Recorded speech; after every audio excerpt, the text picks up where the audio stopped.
Agar mana shu video sizni Instagramingizdan chiqib qolgan bo'lsa, bekordan bekor chiqqani yo'q. 2 minut vaqtingizni ajratib videoni oxirigacha ko'ring, balkim siz ham savobga sherik bo'lib qolarsiz. 2 kun oldin bir opamiz yig'lab turib menga aloqaga chiqqan. Uka, blogerlarga yordam so'rab telefon qilsam, kimdir vaqtini bahona qildi, kimdir pul talab qildi. Kredit olay desam, kreditdan mol-mulking yo'q ekan deb turib bermayapti.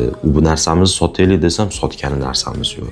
Даже yegani narsasiga kundan beri farzandlarimga ovqatim qilib bera olganim yo'q.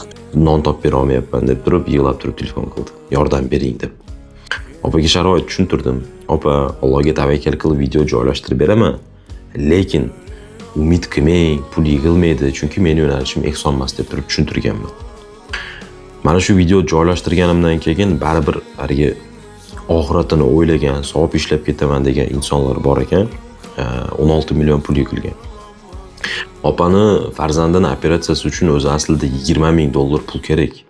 Lekin bu pulni men yig'ib berishga ko'zim yetmagani uchun opaga tushuntirdim. Opa, sizni farzandingiz operatsiyasini boshlanishiga necha pul ketar ekan desam, 30 million atrofida ketar ekan, 3 ta analiz ketadi.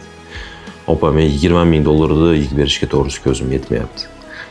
Lekin mana shu 30 millionni, ya'ni 3 ta analiz ketadigan pulni yig'ib berishga harakat qilaman, deb turib tushuntirganman.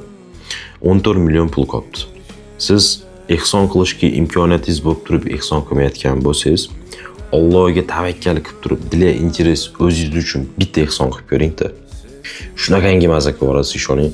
Ichingizda shunaqa hissiyot paydo bo'ladi, ko'nglingiz shunaqa taskin topadi, kimgadir yaxshilik qildim deb shunaqa mazza ko'rasiz, ishoning. Va ehson qiladigan bo'lsangiz, men sizni ishontirib ayta olaman, qilgan ehsoningiz 10 barobar, 20 barobar bo'lib qayerdandir qaytib keladi. Agar bu dunyoda qaytmagan taqdirda ham sizni diningiz islom dini bo'ladigan bo'lsa va oxiratingiz kelishiga ishonadigan bo'lsangiz, oxiratingiz uchun savob ishlab olganingiz qoladi. Agar kimda-kim mana shu imkoniyatdan foydalanishni xohlasa, kommentariyaga opani o'zini kartasini, telefon nomerini, uyini adreslarigacha yozib qoldirib qo'ydim. Imkoniyatingizdan kelib chiqib ehson qilinglar. Agar imkoniyatingiz bo'lib turib ehson qilishni xohlamasangiz yoki haqiqatan ehson qilishga imkoniyatingiz bo'lmasa, videoni tanish-bilishingizga jo'natib maksimalni tarqatib qo'ying. Balkim sizni videoyingizni ko'rib turib kimdir ehson qilsa, siz ham mana shu savobga sherik bo'lib qolasiz. Assalomu alaykum aziz yurtdoshlar.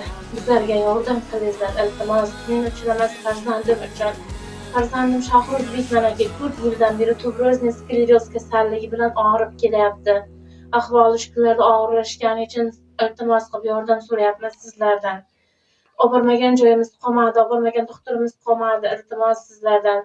Hindiston bilan gaplashdik, doktorlar bilan. Doktorlar 20 ming dollar ko'riga deyapti.